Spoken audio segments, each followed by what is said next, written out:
What's up, everybody? Welcome back to Zubmariner. My name is Splattercat. Happy to have you here today as we put our way around the Sunless Sea one more time. In the previous episode, I'd made the call that I think we're headed back to London. Our fuel supplies are a little bit low. I actually don't have that much money to buy more, and so we're kind of stuck in a situation right now that's could be better. I mean, our engine eats up a lot more fuel than I thought it would. It is what it is. We could play chess for a little while we're here, or we could just... Oh, we had a contact here. I forgot we had a contact here. Hooray! We had a contact here. And then I'll gather some intelligence. We'll get that all nice and done. We can explore a coral knoll, or we can look for scintillac. Let's go get some scintillac. I got one scintillac, and I failed. Hooray for me! We've already done these events before. If you're wondering why I'm clicking through them just like real quickly, it's because we've already seen the event before, so I don't really think there's a huge amount of reasons just to like sit there and keep doing them over and over and over again. Next place we'll go is Station 3, BT Dubs. Because Station 3, I think we bought the Sooth and Cooper long box, didn't we? And it's eating up space in my hold at the moment. Yeah, we've got the Sooth and Cooper long box, so we might as well do this. And if we don't, we'll regret it. I'll probably make the jump up to the Shepherd Isles after Station 3 to see if maybe I can get some cheap fuel. Something in the realm of like 12 to 15 echoes a pop. We still got supplies, so what you can do is you can convert supplies into fuel if you run out, so it's not too huge of a deal. Well, if you run out of fuel, you can produce another canister, I think, for something like 3 supplies or something like that. It's not as bad as it used to be. When the game first came out, you couldn't do that. You were just stranded, and then you died if you ran out of fuel. And we are, to be honest, getting kind of close on that, and I'd hate to waste such a perfect playthrough of something so stupid. We probably want to start working on our legacy as well, making sure that if we die, we have like a house and like property to pass on to our kids or something. Station 3. Machinery hums behind high steel walls. Up the hill there are visible outlines of warehouses and a building with a spire, but the lamps are low where they burn it all, and your ship the only one in the harbor. Deliver the long box. The only way past the walls is an unimposing but sturdy-looking triple-locked gate, silvery metal. A sign beside it reads Deliveries, and the gate stands open. There are no stevedores, however, and no wagons waiting to help with the heavy cargo. There is only a sign which reads Deliveries and a painted hand which points insolently up a rock-cut staircase. There's cargo in the hold marked for this destination, a long, low, heavy box. It'll be fun getting it up the stairs, no doubt. There's a great deal of grumbling from the crew. The stairs are sharp-edged and wet. The box is heavy and its contents inclined to shift. After a few slips and a bad bruise to the shin, you resort to placing crew members along the stairs and handing the box along. There is a warehouse at the top of the stairs, but it is not apparently your destination. Another sign points along the narrow path towards the building with the spire. Deliveries, it says even more aggressively this time. Someone in the spired building is singing. The song sets your teeth on edge. You have a long, heavy box, a winding path that runs perhaps a quarter mile through the mist, a crew that is beginning to mutter about having to do landlubber work, and there's a warehouse just to your right, but the sign says deliveries to be taken onwards, and it says it rather emphatically, as a matter of fact. We can send ahead for help. We can break into the warehouse and leave the box there, or we can carry the box onto the building with the spire. We've got 100% on that one, so we might as well. The path is slippery and lined with mushrooms. You and the crew have to stop 7 or 8 times to set down the boxes and blow on your hands. The closer you get, the less the building with the spire looks like a church. The walls are soot blackened and made of brick. There are no windows, only narrow vents up near the roof. From these a low singing can be heard, a song so cheerful that your crew look at one another and frown. It is the song of someone keeping the monsters at bay. At last, you are close enough to bang on the door. An austere acolyte answers it. She is dressed in black from head to foot. Her gloves are thick leather, and her goggles are double glass. "Leave the boxes at the door," she says to you, and then she turns back towards the building singing her song. Something about candied kittens and flaming violets and the coming of spring. Judging by the rhyme, she's inventing the words as she goes along. You stop her and explain that you expect your extra work to be rewarded. She makes a grudging gesture, but complies. We now have the acolyte's favor, and we got 100 fragments for that. The austere acolyte directs the arrangement of the long box in the room under the steeple. There are many other boxes already there, stacked in rows, 3 or 4 times as many as you've brought. In another corner of the room is a pile of wood from previous boxes already emptied and dismantled. Singing to herself about a mountain upholstered in velvet, she takes a crowbar to the box. Corpse inside is permanently dead, in a way that the dead of London often are not. Not a drowning, not a tomb colonist, but not coming back either. It looks pale and ordinary except for the slight distension of the skin over the breastbone. Gently, the acolyte presses there and nods, singing about tulips embroidered with yellow floss. She lifts the body onto a marble slab. Without pause in her lyrics, she prepares a scalpel. Your presence does not seem to bother her. Yeah, let's watch. The austere acolyte makes an incision over the distended place on the body, laying bare a heart-sized sphere of silver metal. It's grown there, apparently over many years, because the ribs of the corpse have curved around it without cracking. She has to break 2 of the ribs now to take out the ball, and behind it, the heart is intact but bloodless, its color a milky gray.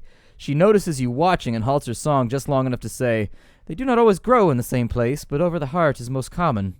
With a giant nutcracker, she cracks the sphere, and another sphere inside that, and another. Finally, in the center, she comes to something heavy, small, and black. She lifts it out with tongs and looks at it through her goggles. The song falters, but she manages to keep humming, even though the words are lost. She puts the black and heavy thing into a jar marked with a word of the correspondence. She closes the jar and seals it with red wax. Finally, when the corpse is removed again and the marble slab wiped clean, she comes to pay you. Though she doesn't offer any further comment, she seems pleased by your careful attention during the autopsy and almost smiles when she makes her payment.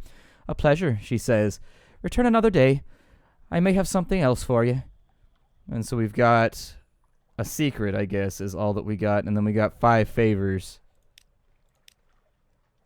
So I guess I'll return later. I can exchange a long box for a heart metal ingot. Okay. I don't see how that really assists me right now, but I guess that's that. We've got 10 favor with her. A lot of the stuff in this game is not meant to be done like the first time you show up at a location.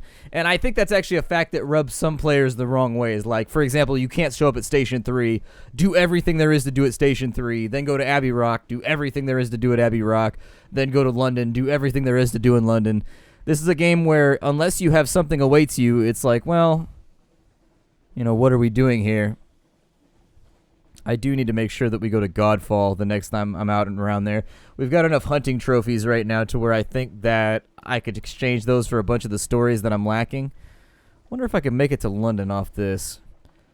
I bet that I can't. That's my estimation. I bet that I can't make it. So let's put in at Fieldhaven. We'll see if maybe we can get some just little supplies here. The Shepherd Isles. We'll get our port report. We can engage the sigil-ridden navigator for 50 bucks. Let me guide your ship.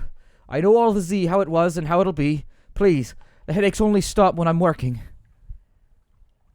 He has relief. Thank you. The nonsense here was a distraction for a while, but only the Z can help me now. Oh my god, the air, the air. It's clearer already. Let me chart a course for you. Oh, my head. My head.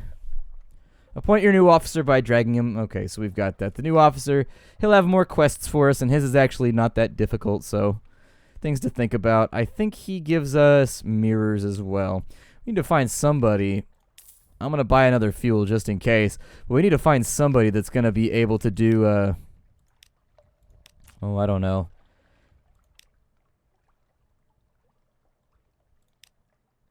Oh, I guess I can't go back in now that I picked that up. Okay. Well, back out to sea we go. I guess that used up my something awaits me quality. So we'll make for Demo, I guess. We've got a little bit of a jump in front of us, but I think it'll be alright. I would love to see a game like this in space, which is actually what their next game is going to be, Sunless Skies, in case you were wondering. They're coming out with a sequel to this in the future that takes place with, like, clockwork zeppelins and, like, space shuttles in space and stuff like that. It's going to be interesting because this is an aspect that they've never really explored in Fallen London, like going out to space and whatnot. And so I think that'll be a really, really interesting, especially if they tie it in with this game where at the end of this one you can build, like, the shuttle and then go up there and it just turns into, like, a giant, like, 200-hour adventure. I'd be down. I'd be down and ready for it. I'll be completely and totally honest with you. That sounds fantastic to me. Once we make port at Demo, we'll grab the extra supplies from there. And then also, if I have enough fuel, I may attempt to go to Low Barnet first so that we can get our storytelling quality up. Although a lot of these things I need to turn in because we frankly just don't have enough money to get a lot of stuff done right now. We're going to get $200 or 200 echoes for the Blind Bruiser's task. We were supposed to get 400 for the Sunlight. Unfortunately, one of our idiot sailors opened that one on up. That was actually a measure that they added after the fact because people were using those to farm out huge amounts of money. And so they made it so that the more Sunlight you have on board, the more likely it is that your sailors will open them. And so, like, it's very, very difficult to actually smuggle, like, 10 Sunlights back to London now. They've patched in a lot of things. There's definitely a way that they expect you to play the game, which I don't know if I agree with that or not. If you're going to make a sandbox game, I feel like the players should be allowed to play it however they want. If they find something that earns money, they should be allowed to do that instead of artificially extending the game out and forcing them to play the way the developers want. I've never agreed with that. I think that it's never a developer's job to force you to play the game that they want if they're building a sandbox game. If you're making a platformer or an RPG, absolutely, you should have to play by the developer's rules because that's the mechanics that he's put in play. But for a sandbox game like this one, where you can do anything in any order and whatnot, it seems to counteract the spirit of a sandbox game. You get what I mean? Being forced to do things the way that the developer wants you to. I don't know. I'm of two minds about it. T with the factor. I'm going to accept a volunteer, actually, for 1 echo, because we're really, really low on crew, and I would prefer just to take the freebies for now. Actually, can I get fuel here? Give me another one real fast, because we're going to have to go to Barnet. We're going to tell some stories first to see if we can become king of the storytellers. We have a steam pirate pinnace over here that I think I can probably one-shot. Pretty close to London, so I wouldn't panic too much about... What is that right there? Is that like an underwater spot? I should probably check that out. I think I could take him just with a normal gun.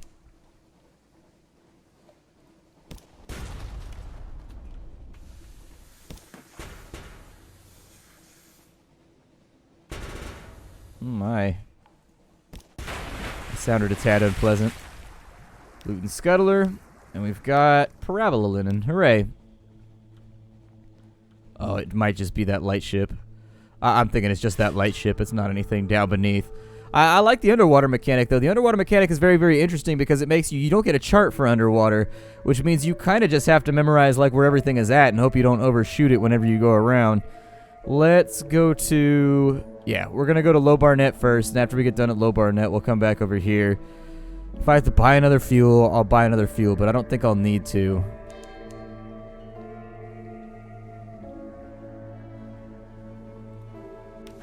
Alright, down we go. We'll tell our stories over here. We'll try to get ourselves some more favor. Then we'll come back in. We'll turn in the port reports for extra fuel and stuff like that, and we'll see where our finances lie after we get done with everything. I'm thinking they're probably going to be a bit piss poor, but such is life.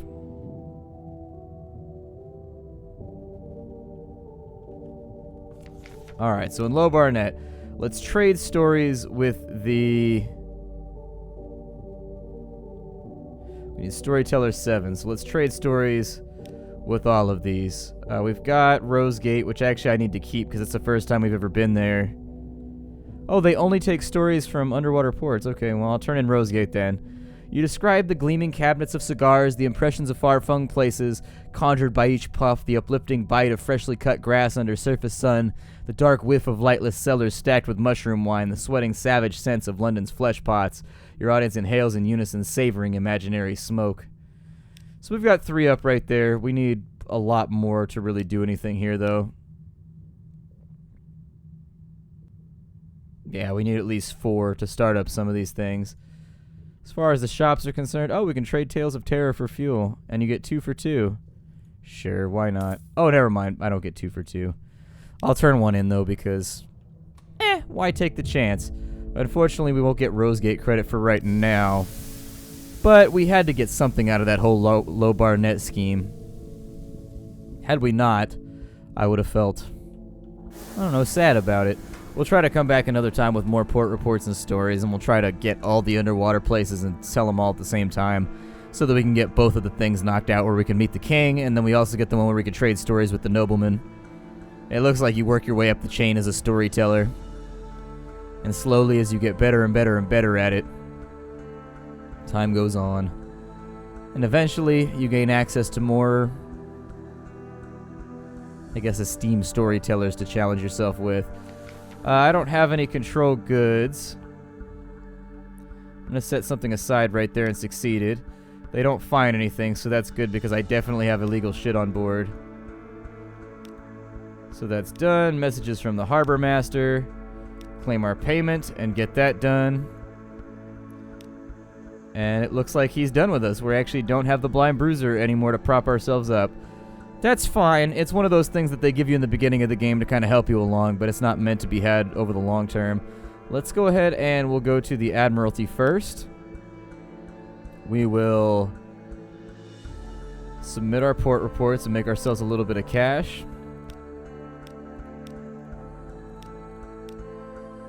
We can submit Shepherd Isles as a fact. Hey, we succeeded and got 50 echoes. Pigmote Isle, the Isle of Cats, Polythreme. We actually hit a lot of stuff this time around. Like a lot of stuff. So we should be in the market for a sizable payment. Let's see, here they come. The smirking requests from every captain in the place all wanted to know if you found their lost pocket watches. By the time the clerk pays up, it's clear he's paying more for the amusement than the information. 60 echoes, though, is a lot of money. I'm not going to give you my strategic information, but if you've got another strategic mission for me, I'll take that. Wants me to go to the Chelinet. Okay, chances are we'll probably be out there at some point. I'll give him my moves in the great game to get 30 more bucks. And then we will go to our hold. We will combine these. There it is, into a vital intelligence. We'll go back to his office and we'll drop off the vital intelligence with him. So we got supremacy, we got favors from there, and he's loyal to London. This has shifted political balances. London's influence is substantial now, but we got paid 350 echoes, which is fantastic because we're a little bit broke at the moment. We don't have a lot of money. At the Wolfstack Exchange, I'm sure we've got something on board we can sell. Fuel's looking a little full. Motor salt, I'll probably... God, I don't know. Parabola linen can go. I'm going to have to get rid of some stuff. We're just too full up with our hold, unfortunately. These wakeful idols, I wasn't expecting these to... Basically, we've got way too much shit inside of our hold right now. And a lot of it is stuff that I can't really do much with until we find the proper place to do it. The casks of mushroom wine that we commandeered. There it is. We'll make a little bit of money off that, and that leaves us with enough room. You know what? I'm going to get rid of the motor salt, and we'll just go in on supplies for now. There it is. We have room for more supply. Now, I need to figure out what we do with the wakeful idols. I don't recall exactly what those are for. However, we do have a lot of the stuff that we need in order to go down south and do the quest for the irrepressible cannoneer.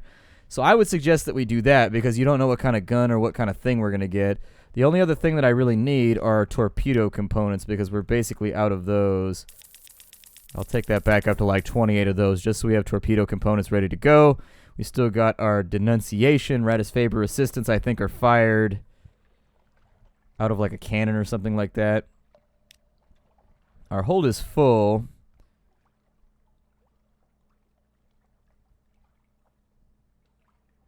Could give ourselves a bit of a mirrors boost.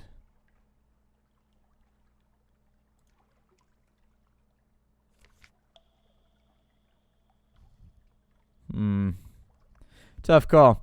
Alright, so to our lodgings. We'll go ahead and get our morning papers taken care of so that we've got our recent news.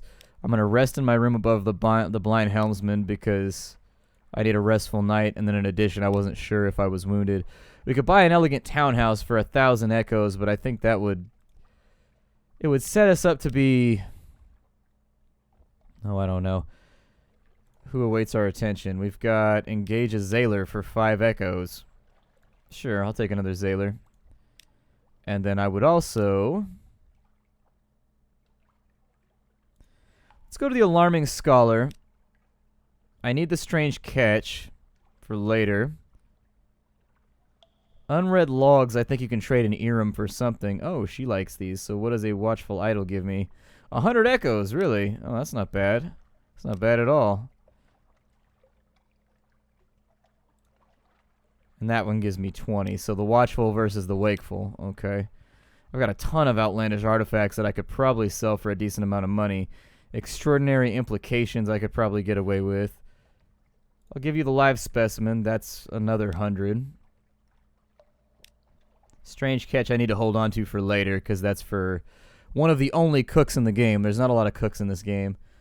Outlandish artifacts, however, I don't really think I need that many of, so I'll probably... And if I need more, I can get more, and I know exactly where to get them from. Right now, what's more valuable to me is money. By far. We've got Antiquarian 4. 3 more of those left. I would rather be rich in this game than be broke and have a bunch of random stuff sitting around. Because you can basically solve most of your problems if you're just sitting on a bunch of stuff. I wanted to see what an extraordinary implication gives me.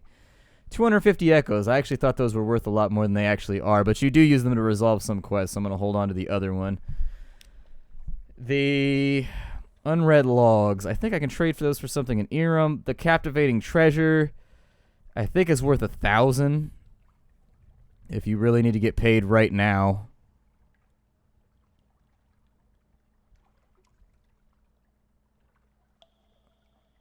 Let's find out. I'm curious. Yeah. Oh my. Teeth bared in a hungry grin. There's something odd about the teeth, as if there's too many of them. This will make quite a dent in my acquisitions budget, but worth it, I think. Yes, worth it. We now got 1,000 echoes, and there goes the captivating treasure. I can get more of them. This guy wanted lamentable relics, and I have 6 at the moment. He said he would pay me 500 echoes for that. That's good, because I could definitely use the money. After all, we are saving for a new ship. And the new ship that we're saving for, the Mighty Dingle Forsyth-class Corvette. How much does this have in terms of hold capacity? 120, man. You can make rounds in that thing. It's got a solid hull, too. It's got a deck gun, but it has no forward stuff, so that's where it falls apart. The Maynard-class frigate, what does this do for me? It lowers your veils, but everything else is better. Its weight is 3,000, which is 1,000 more than what we have right now. Hull capacity 70, though, so that would allow me to go on longer journeys, which would be great. And the Dreadnought holds 140 crew.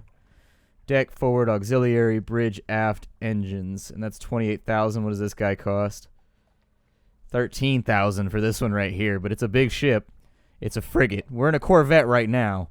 If you really want to step your game up, it can be done. Give me some more fuel. That all taken care of. Let's go to the Roser's Wharf and see what we get out.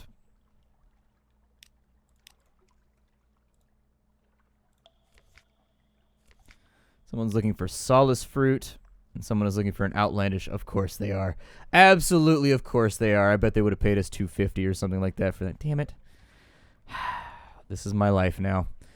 This is my life. That done, I think we're finished with everything that we have to do here. It's time for us to head southwards, and we're going to do a little coastal cruise to see what we can accomplish to the south. Be aware that terror is going to be a bit of a problem as we head out in that direction, because we don't have the means to mitigate our terror quite as much as we used to. But still, we need to clear out the southern part of this map. And that's precisely what we're going to do. In the meantime, we're also going to go to the Chameleon Canal, the Iron Republic, and bang out the Irrepressible Cannoneer's quest. Because the earlier we get that done, I think he gives us a really, really good gun or something like that, like a really solid gun. But I think the gun does something. It like costs us something to use it or something like that. I don't remember exactly, but I recall him giving us something really, really good, and I want that something really, really good. I'm going to go ahead and kill the lantern, and we will stay close to the shore for now. We're out of time for the day, so my name is Splattercat. Thank you for joining me here at the Nerdcast for the next episode of Sunless Sea Zubmariner, the fun little expansion that we have. I will see you all when next we meet. That'll more than likely be tomorrow.